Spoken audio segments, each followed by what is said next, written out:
Hey hi everyone, welcome back to my channel learning outcome. And आज का जो हमारा टॉपिक है that is for sociological basis of education का unit 2। That is unit 2 का नाम क्या है? Education and society. तो यूनिट 1 का A, B and C part has already been uploaded on my channel and आपका एग्जाम आने वाला है, तो फटाफट से what you have to do is you have to binge watch all the videos because इसमें हर एक चीज़ कवर्ड है। एंड बस मेरी एक ही रिक्वेस्ट है आपसे कि हिट लाइक, कमेंट, सब्सक्राइब करने के बाद बेल आइकन को क्लिक कर देना ताकि आपको सारी वीडियोस की नोटिफिकेशन साथ साथ में मिलती रहे। बिकॉज आपकी वीडियोस किसी भी टाइम पे इन द डे मैं 3-4 वीडियोस एक ही दिन में अपलोड करने की कोशिश कर रही हूँ, तो आप वो कोई भी वीडियो मिस ना करें, इसलिए बेल आइकन पर क्लिक कर लें, लाइक कर दें वीडियो को, कमेंट करके ज़रूर बताएं कि आपको समझ में आ रहा है, और अगर कोई डाउट हो तो वो भी आप मुझसे पूछ सकते हैं। And next thing that I want to tell you is कि आप सारी वीडियो को देखा करें, बीच में स्किप ना करें, बिकॉज नोट्स में हर एक चीज़ नहीं लिख सकते, तो मैं कुछ आपको वर्ड्स के थ्रू ही बताने की कोशिश करूँगी बोल के, बिकॉज नोट्स में हर एक चीज़ आप मेंशन नहीं कर सकते।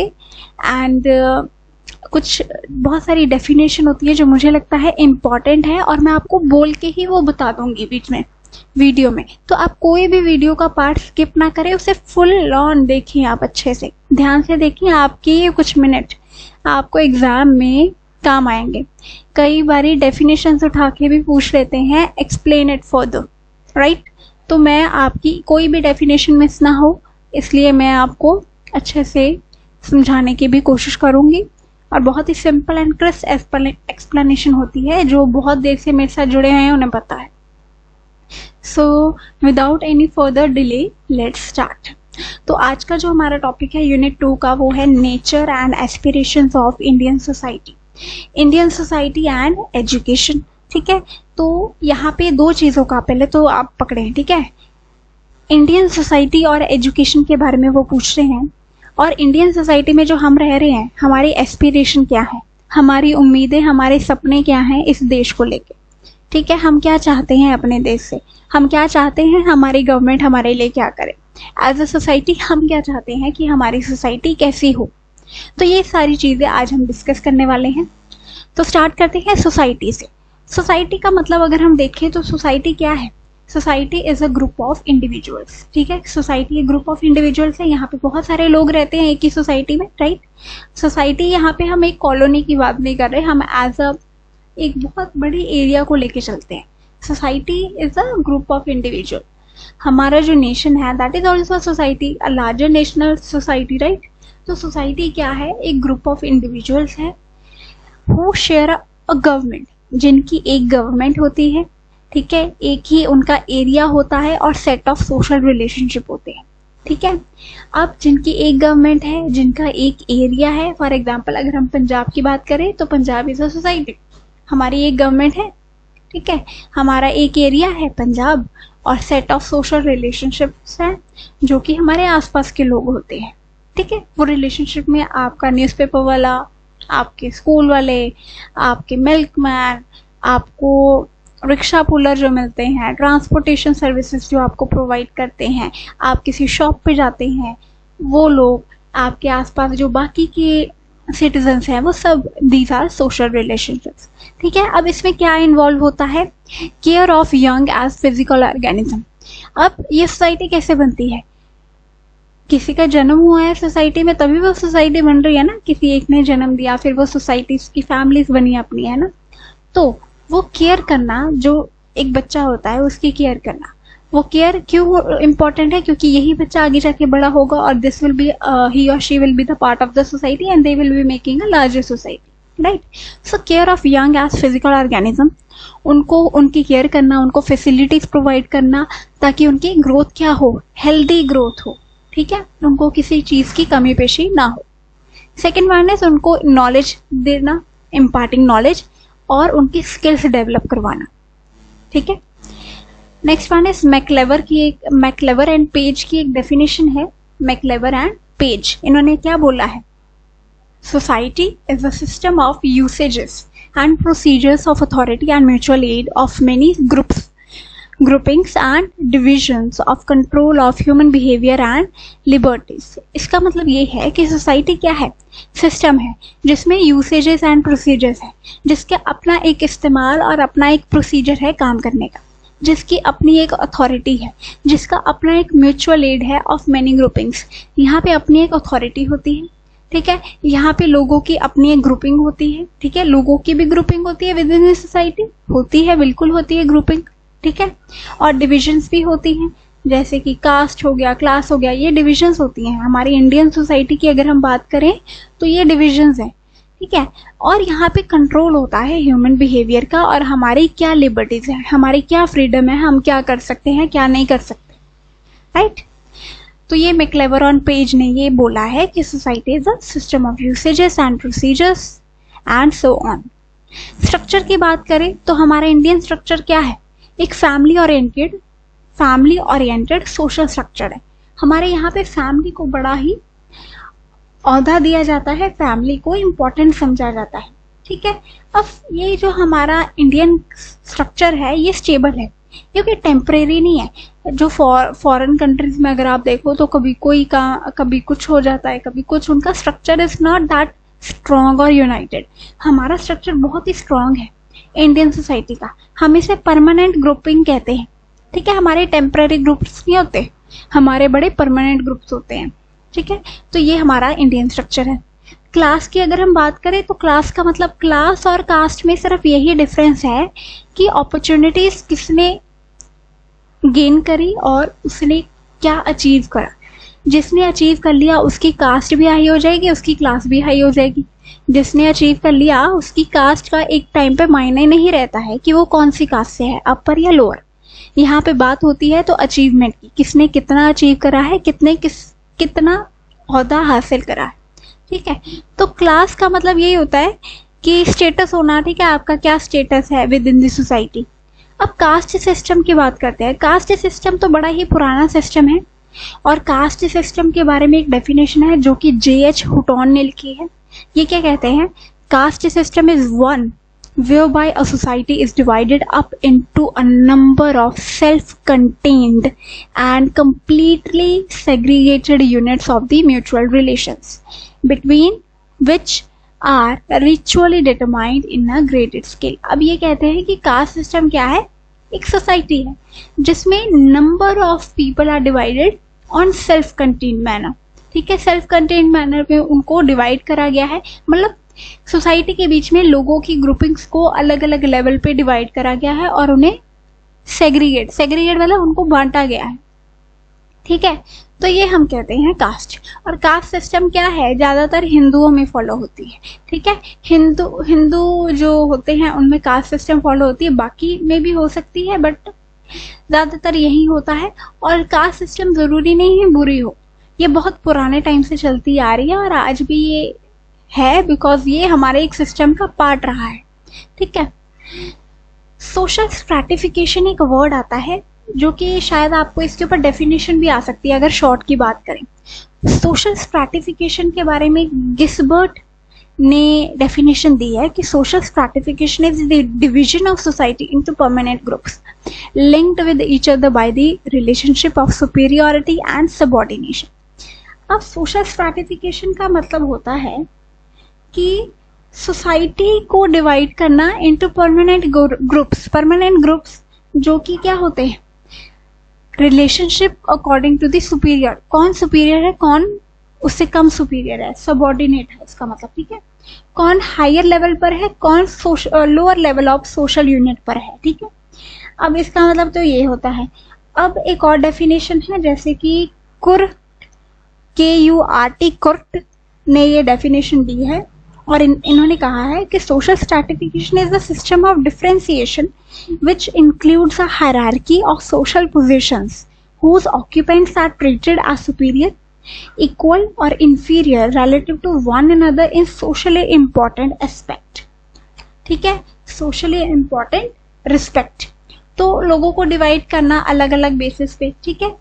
फिर एक बात आती है सोशल मोबिलिटी। सोशल मोबिलिटी की एक वीडियो पिछली अपलोडेड है, यूनिट 1 का सी पार्ट था ये सोशल मोबिलिटी, और इसके ऊपर वीडियो मैंने बना दी है। ये भी आपको डेफिनेशन आ सकती है, तो वीडियो जाके देख लो, या डिस्क्रिप्शन बॉक्स में प्लेलिस्ट गिवन है सोशोलॉजिकल बेसिस की, उसमें वीडियोस ऐड ऑन होती रहेंगी, आप सभी वीडियोस देख लो। ओके, तो सोशल मोबिलिटी क्योंकि एक्सप्लेन कर दिया है, मैं दोबारा नहीं करूंगी यहाँ पे, और आप वीडियोस देख सकते हैं वहाँ पे, ऑलरेडी मैंने बहुत ही डिटेल्ड वे में इसको समझाया है। अब एस्पिरेशंस की बात करते हैं।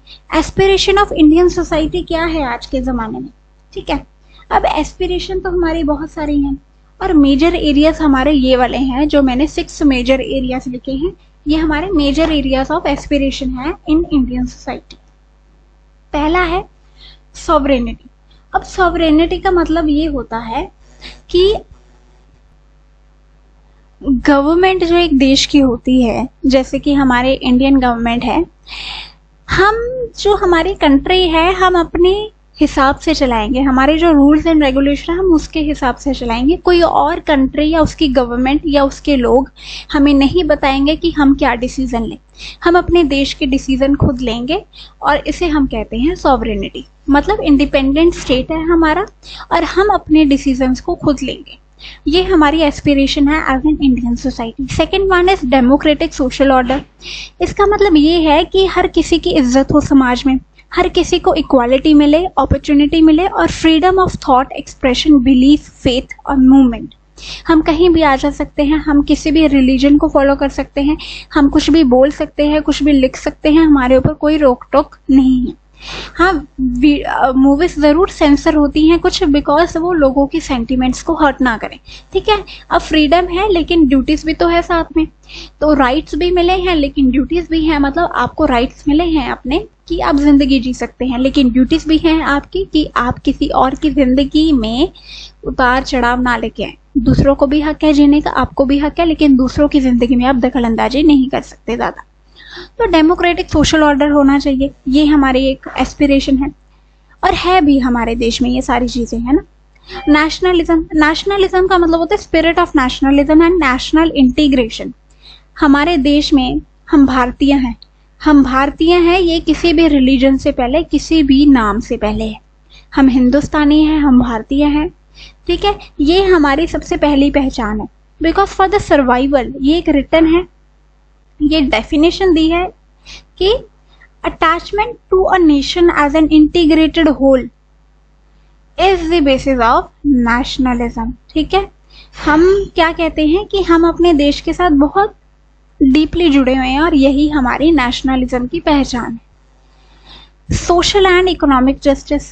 सोशल एंड इकोनॉमिक जस्टिस में हम ये बात करते हैं कि मेल हो चाहे फीमेल हो, चाहे रिच हो चाहे पुअर हो, चाहे वर्कर हो चाहे एम्प्लॉय हो, चाहे सीईओ ही क्यों ना हो, चाहे कोई पॉलिटिकल पार्टी का लीडर ही क्यों ना हो, हर किसी को समानता मिलेगी, हर किसी को एक मौका मिलेगा कि उसे इक्वालिटी मिले, हर किसी को इक्वल अपॉर्चुनिटीज मिलेंगी।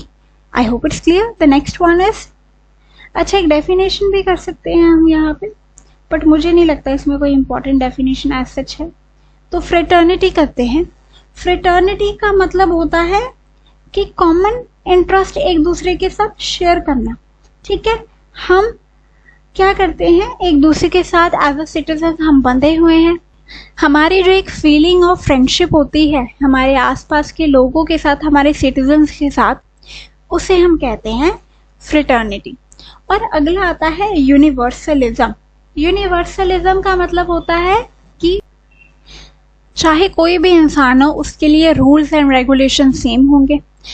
किसी भी कल्चर की अगर रिस्पेक्ट हम करते हैं तो सामने वाला भी हमारे कल्चर की इज्जत करे, ठीक है। हम सिर्फ ये मान सकते हैं।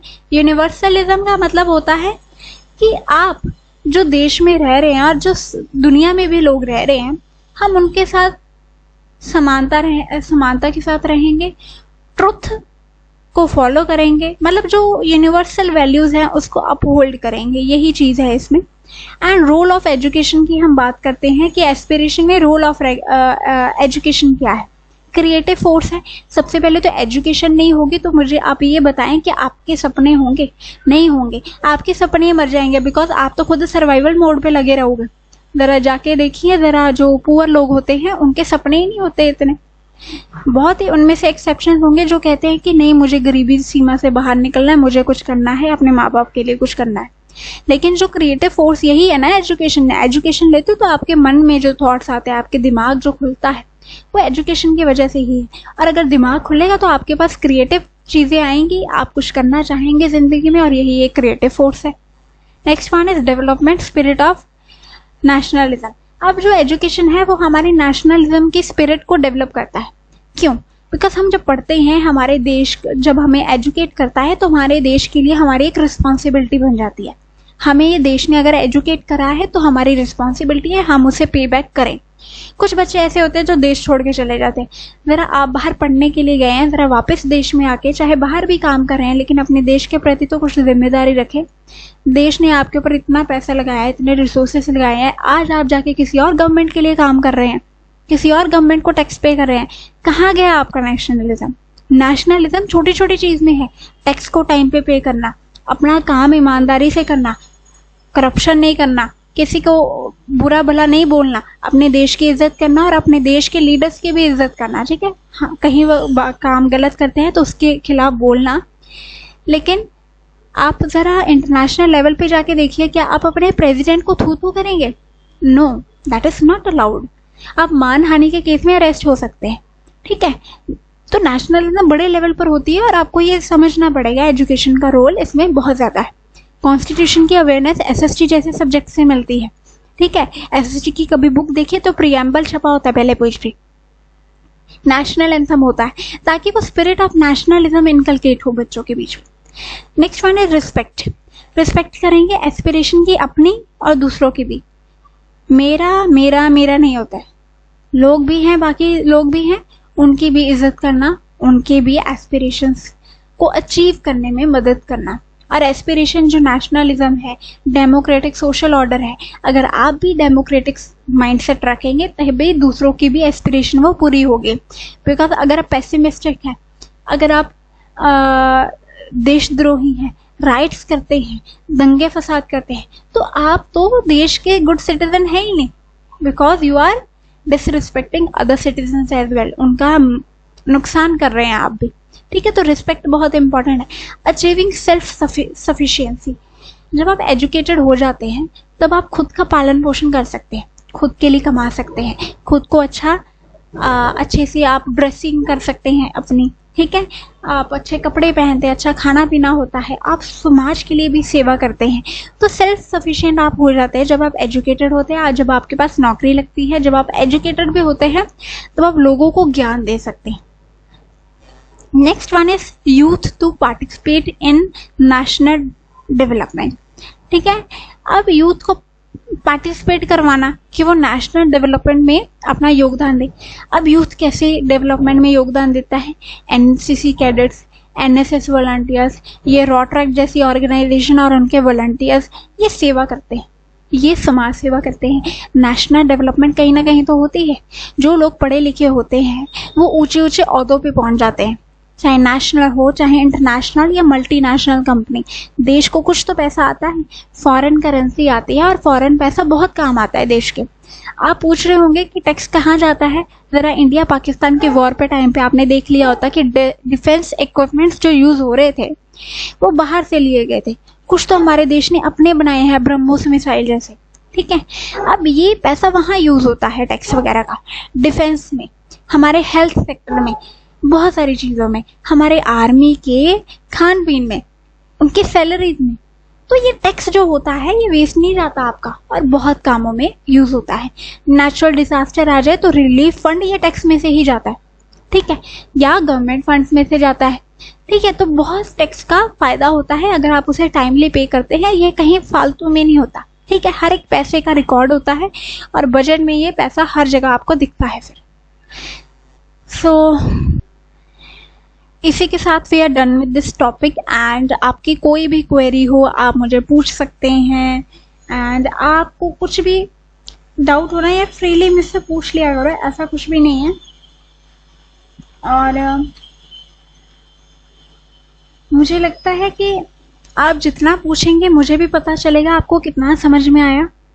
And this is very easy topic. Aspiration आपकी भी हैं, लेकिन हम सोसाइटी के लेवल पर सोच रहे हैं तो बड़ी लेवल एस्पिरेशन होंगी। एंड वीडियो अच्छी लगी हो, hit like, comment and subscribe करने के बाद बेल आइकन को क्लिक कर लेना एंड शेयर कर देना वीडियो को। I will be uploading other videos as well today. मैं आज आपका यूनिट 2 फुली अपलोड कर दूंगी, सो स्टे ट्यून्ड। प्लेलिस्ट को सेव कर लो और उसे बिंज वॉच कर लो अच्छे से, ठीक है। Thank you so much everybody. See you soon in the next video. Till then, take care. Bye bye. See you soon.